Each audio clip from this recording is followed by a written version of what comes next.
पिछले कुछ सालों से भारत सरकार देश की ग्रोथ रेट को बढ़ाने के लिए बहुत मेहनत कर रही है।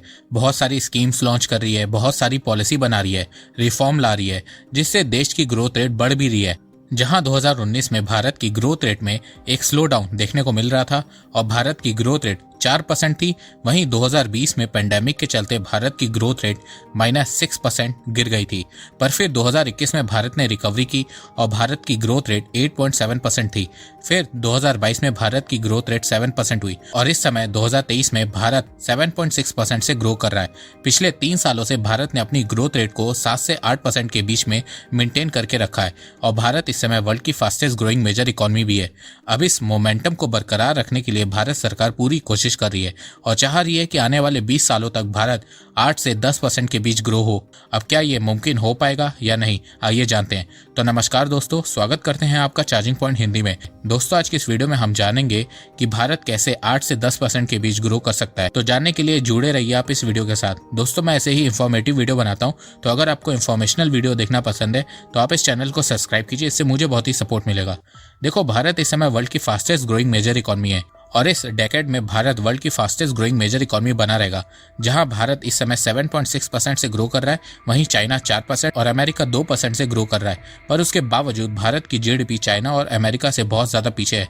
यूएस और चाइना को बीट करने के लिए भारत को और तेजी से ग्रो करना होगा। पर रियलिटी ये है कि भारत आज तक किसी भी डेकेड में 8% तो छोड़िए 7% से भी ग्रो नहीं कर पाया है। 1990 से 2000 तक भारत की एवरेज ग्रोथ रेट 5.7% थी। 2000 से 2010 तक 6.3% थी। 2010 से 2020 तक 6.6% थी। तो 6% की ग्रोथ रेट से अब भारत का कुछ भी नहीं होने वाला है। भारत को आने वाले 15 से 20 साल कम से कम 7 से 10% के बीच ग्रो करना ही पड़ेगा। अगर भारत 6% से ग्रो करता रहता है तो वो $5 ट्रिलियन की इकोनॉमी 2029 में बनेगा और $10 ट्रिलियन की इकोनॉमी 2040 में बनेगा। वहीं अगर भारत 7 से 8% के बीच ग्रो करता है तो 2027 में $5 ट्रिलियन और 2033 में $10 ट्रिलियन की इकोनॉमी बनेगा और 2047 तक $30 ट्रिलियन की इकोनॉमी होगा। पर अगर भारत 9 से 10% के बीच ग्रो करता है तो 2026 तक भारत $5 ट्रिलियन की इकोनॉमी बन जाएगा और 2031 तक $10 ट्रिलियन की इकोनॉमी होगा और 2047 तक $40 ट्रिलियन की इकोनॉमी बन जाएगा। अब आप लोग जानना चाहेंगे कि भारत अपनी ग्रोथ रेट को बढ़ाएगा कैसे। तो देखो, भारत को 8 से 10% ग्रोथ रेट हासिल करने के लिए चाइना से ही सीखना होगा। चाइना की ग्रोथ रेट 2000 से 2020 तक ऑन एन एवरेज 9% रही है, वहीं 2004 से 2014 के बीच 10%। अब आप लोग सोच रहे होंगे कि चाइना ने अपनी ग्रोथ रेट को इतने सालों तक कैसे मेंटेन करके रखा। तो देखो, चाइना ने अपनी जीडीपी में इन्वेस्टमेंट को बढ़ाया। जहां 2000 में चाइना की जीडीपी में इन्वेस्टमेंट का शेयर 33% था, वहीं 2011 में ये बढ़ के 47% हो गया था और अभी भी ये 40% है। पर देखो, चाइना पहले की तरह तेजी से ग्रो नहीं कर रहा है। इसके अलावा चाइना की डेमोग्राफी आने वाले 10 सालों में बहुत तेजी से चेंज होगी। चाइना में बूढ़े लोगों की संख्या बढ़ेगी, जिससे चाइना में मैन्युफैक्चरिंग कम होने लगेगी। तो इसका फायदा भारत को मिलने ही वाला है।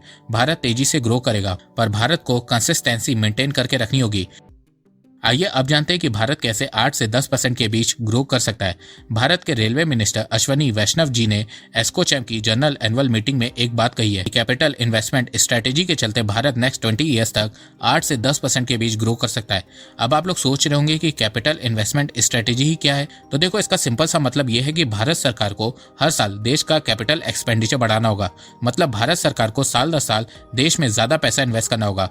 अश्वनी जी ने बताया कि भारत की जीडीपी में 59% शेयर कंजप्शन का है। मतलब भारत में जो प्रोडक्शन होती है या कोई भी चीज बनती है, वो ज्यादातर भारत के लोग ही कंज्यूम कर लेते हैं, क्योंकि भारत की आबादी बहुत ज्यादा है। इसीलिए भारत को कंजप्शन बेस्ड इकोनॉमी कहा जाता है। तो जहां भारत की जीडीपी में 59% शेयर कंजप्शन का है, वहीं 27% शेयर इन्वेस्टमेंट का है। तो भारत सरकार 27% इन्वेस्टमेंट शेयर को बढ़ाने में लगी हुई है, क्योंकि भारत कभी भी कंजप्शन के दम पे तेजी से ग्रो नहीं कर सकता है। अगर भारत को तेजी से ग्रो करना है तो उसे आज नहीं तो कल जीडीपी में इन्वेस्टमेंट के शेयर को बढ़ाना ही होगा। अभी भारत की जीडीपी में इन्वेस्टमेंट का शेयर 27% है, पर भारत सरकार इसे 35% तक ले जाना चाहती है। अब आप लोग पूछेंगे कि इन्वेस्टमेंट का शेयर बढ़ने से देश की अर्थव्यवस्था को कैसे फायदा होगा। तो देखो, इन्वेस्टमेंट का शेयर बढ़ने से बहुत सारी नौकरियां पैदा होंगी, लोग गरीबी से बाहर आएंगे, उनके पास पहले के मुकाबले ज्यादा पैसा आएगा, उससे वो ज्यादा सामान खरीदेंगे, इससे प्रोडक्ट की डिमांड बढ़ेगी, फिर उससे और ज़्यादा प्रोडक्ट मैन्युफैक्चर होंगे, उससे कंपनीज को फायदा होगा, वो और मैन्युफैक्चरिंग यूनिट खोलेंगी और फिर उससे और ज़्यादा नौकरियां पैदा होंगी, फिर और लोग गरीबी से बाहर आएंगे और ये चीज़ एक साइकिल की तरह काम करेगी। इसके अलावा भारत सरकार इंफ्रास्ट्रक्चर में इन्वेस्ट करेगी, जिससे स्टील, सीमेंट और बहुत सी इंडस्ट्रीज को फायदा होगा।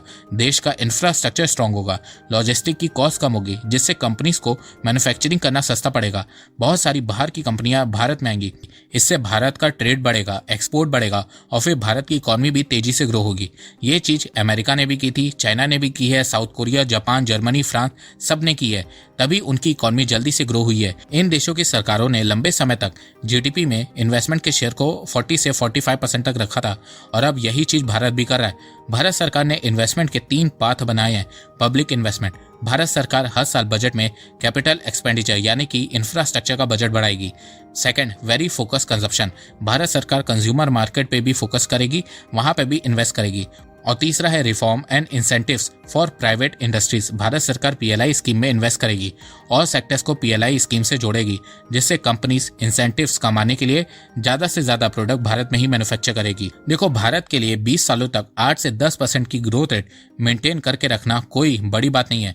जापान ने 1980 में ये किया था, साउथ कोरिया ने 1990 से 2000 में ये किया है और चाइना ने 2000 से 2010 के बीच में ये किया है, तो भारत भी ये कर सकता है। वैसे अभी कुछ दिनों पहले आरबीआई ने एक रिपोर्ट पब्लिश की है, जिसमें उन्होंने बताया कि अगर भारत 2047 तक एक डेवलप कंट्री बनना है तो उसके लिए भारत को हर साल 7.6% से ग्रो करना पड़ेगा। इसके अलावा आरबीआई ने अपनी रिपोर्ट में बताया कि अगर भारत को 2047 तक एक डेवलप कंट्री बनना है तो उसे अपने इंडस्ट्रियल सेक्टर को 25% से इंक्रीज करके 35% तक ले जाना होगा। इंडस्ट्रियल सेक्टर को बढ़ाने से भारत में मैन्युफैक्चरिंग बढ़ेगी, जॉब्स बढ़ेंगी, एक्सपोर्ट बढ़ेगा, जिससे भारत की ग्रोथ रेट बढ़ेगी और फिर इससे ओवरऑल इंडियन इकॉनमी भी इंक्रीज होगी।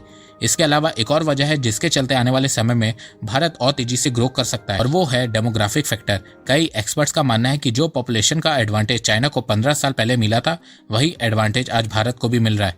इसके अलावा भारत सरकार जिस तरीके से भारत को डिजिटलाइज कर रही है, टैक्सेशन सिस्टम में ट्रांसपेरेंसी ला रही है, बहुत से देशों के साथ फ्री ट्रेड एग्रीमेंट साइन कर रही है, तो इन सब चीजों के चलते भी भारत तेजी से ग्रो करने वाला है। ग्लोबल इन्वेस्टर्स को भारत से बहुत ज्यादा उम्मीदें हैं। ग्लोबल इन्वेस्टर्स को भारत में एक इमर्जिंग मैन्युफैक्चरिंग हब दिख रहा है। अब आप में से कुछ लोग बोलेंगे कि भारत ये नहीं कर पाएगा, तो मैं आपको बता दूं कि जब 1947 में भारत आजाद हुआ था तो बहुत से लोगों ने कहा था कि भारत बहुत जल्दी ही कई छोटे छोटे देशों में बढ़ जाएगा, पर आज तक ऐसा नहीं हुआ है। इसके अलावा एक समय भारत फूड ग्रेन्स को इंपोर्ट करता था और आज फूड ग्रेन्स को एक्सपोर्ट करता है। आज अगर भारत अपने फूड आइटम के एक्सपोर्ट को रोकता है तो यूएस समेत कई वेस्टर्न कंट्रीज घबराने लगते हैं, उनके यहाँ हलचल मच जाती है। इसके अलावा पेंडेमिक के समय अगर किसी देश ने 100 देशों को फ्री वैक्सीन दी थी तो वो देश भारत ही है। इसके अलावा दुनिया का सबसे advance payment system UPI Bharat में ही है, तो इस समय ये कहना कि भारत ये नहीं कर पाएगा बेवकूफ़ी होगी। तो दोस्तों, मुझे लगता है कि अब आपको सब समझ में आ गया होगा। तो अगर आपको ये वीडियो पसंद आए तो आप इस वीडियो को लाइक कीजिए और अब आप मुझे सपोर्ट भी कर सकते हैं पेट्रियन और यूट्यूब में ज्वाइन बटन के थ्रू। एक बात मैं कहना चाहता हूँ, आप जितनी मेरी वीडियोस को शेयर करेंगे उतनी ही रीच मेरी बढ़ेगी और उतने ही लोग मेरे से जुड़ेंगे। तो वीडियो को शेयर करना, चैनल को सब्सक्राइब करना बिल्कुल भी मत भूलिएगा। मैं ऐसे ही एजुकेशनल वीडियोस लाता रहूंगा आप लोगों के लिए। तो अभी तक के लिए बस इतना ही। धन्यवाद। जय हिंद, जय भारत।